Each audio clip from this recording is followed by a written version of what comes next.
السلام علیکم ورحمۃ اللہ وبرکاتہ۔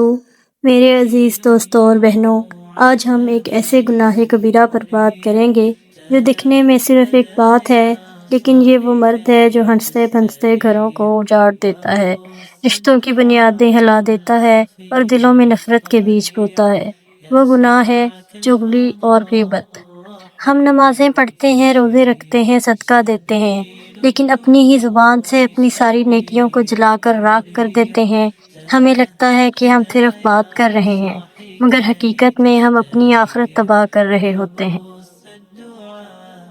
آئیں سب سے پہلے سمجھتے ہیں کہ گھروں کو اجاڑنے میں سب سے بڑا ہاتھ کس کا ہے۔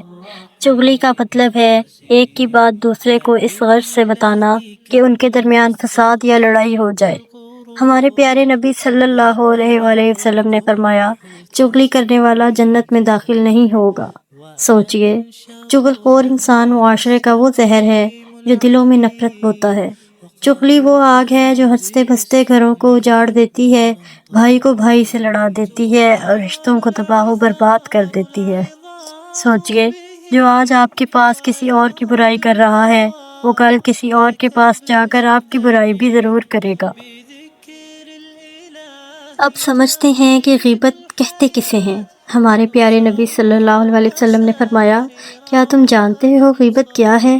صحابہ نے عرض کیا، اللہ اور اس کے رسول بہتر جانتے ہیں۔ آپ صلی اللہ علیہ وسلم نے فرمایا، اپنے بھائی کا اس کی پیٹھ پیچھے ایسے ذکر کرنا جو اسے برا لگے۔ ایک صحابی نے پوچھا، یا رسول اللہ صلی اللہ علیہ وسلم، اگر وہ برائی واقعی میرے بھائی میں موجود ہو تو؟ آپ صلی اللہ علیہ وسلم نے فرمایا، اگر وہ برائی اس میں ہے تبھی تو یہ غیبت ہے، اگر وہ برائی اس میں نہیں ہے تو تم نے اس پر بہتان لگایا، یعنی کہ الزام لگایا، جو اس سے بھی بڑا گناہ ہے۔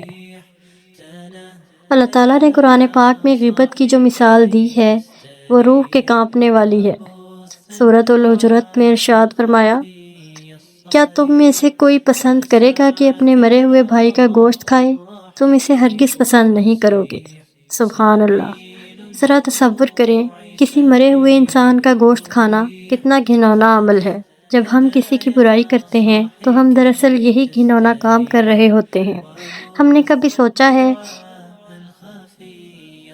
کہ جس کی برائی ہم کر رہے ہیں، کل قیامت کے دن ہمیں اپنی نیکیاں اس شخص کے پلڑے میں ڈالنی پڑیں گی؟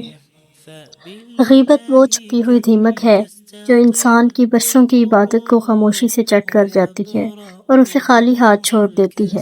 ہم دوسروں کی برائیاں کر کے اپنے گناہوں کا بوجھ تو ہلکا نہیں کرتے، بلکہ ان کے گناہ بھی اپنے نامہ اعمال میں لکھوا لیتے ہیں۔ یاد رکھیے، جس زبان سے آپ اللہ کا ذکر کرتے ہیں، اسی زبان سے اس کے بندوں کی بے عزتی کرنا ایمان کی کمزوری کی سب سے بڑی نشانی ہے۔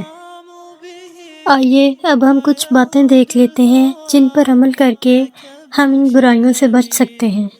سب سے پہلے خاموشی۔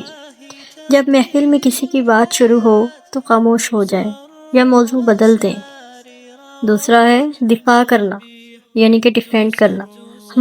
ہمارے نبی صلی اللہ علیہ وسلم نے فرمایا، جو اپنے بھائی کی عزت کا دفاع کرے، اللہ قیامت کے دن اس کے چہرے سے جہنم کی آگ کو ہٹا دے گا۔